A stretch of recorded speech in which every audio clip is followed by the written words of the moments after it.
The next day at school, Claude started back in with the fairy tale, but not his father's fairy tale. Having introduced all these other characters, it seemed a shame to him not to use them. Princess Stephanie had tons of friends. They all knew she was a princess, but none of them knew she was also a night fairy, and she didn't want them to find out. Why? Claude's student could not imagine being something as cool as a night fairy and not wanting anyone to know.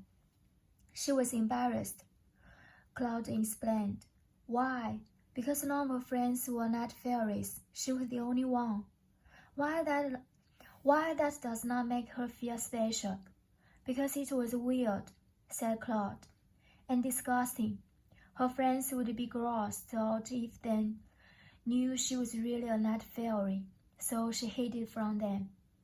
But one day, they were all hanging around after school, and suddenly, without warning, her wings popped out, right before their eyes. Princess Stephanie was so upset she ran away crying, but her friends ran after her, then totally understood. It's no big deal, Steve, Cinderella assured her. The same thing happens to me all the time. If I'm running late, my shoes, my clothes, my car, poof, suddenly it's like they are someone else's. I don't even recognize myself. Me too, said Ariel. I swear to you I used to be a fish.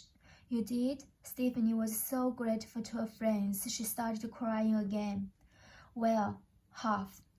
And you should have seen me before I got eaten by a wolf, said Little Red Hood. You would have hated me. I was such a weak little thing. I got in trouble picking flowers. Lame.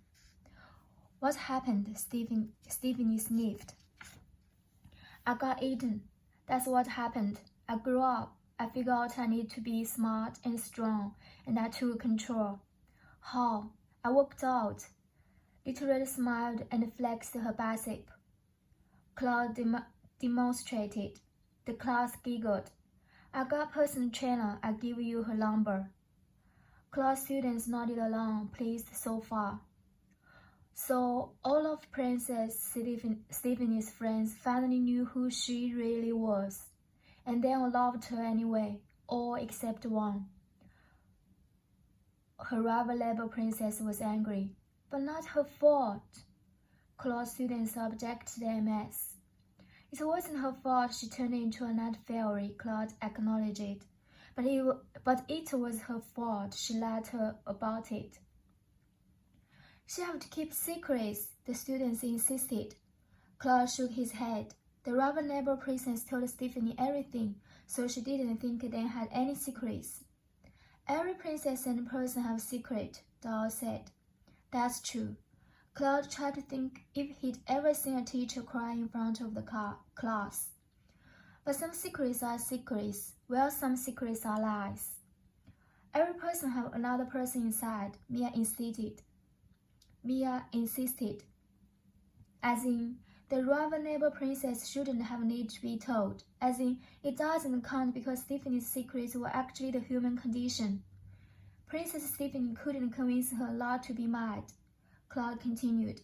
She tried to explain and she tried to say sorry, but the neighbor princess didn't care. So Stephanie had to use magic on her. Turn her into frog, one little boy guessed. Turn her into big gross monster who stink, guessed another. Turn her into night fairy also, said Zia. No. Though Claude thought these were not half bad ideas, Stephanie waved her magic wand and turned angry neighbor princess into an understanding neighbor princess. One who didn't mad and wasn't mad and still loved Stephanie and always would. Claude took a deep breath. That seemed like a good place to stop. So he did. But his students looked unconvinced. Not magic, complained Zia, as in spells of enchanted transmutation, not changing someone's mind. Not enough, complained Doll, as in each neighbor princess deserves some kind of actual punishment. Not possible, complained the boy who'd suggested turn her into a frog, as in Homo amphibian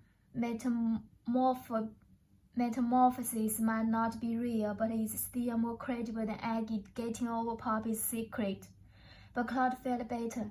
He realized this was what his father had been up to all these years, not entertaining his children, but perfecting his world. If you wrote your own characters, they didn't disappoint you like real people did. If you told your own story, you got to pick your ending.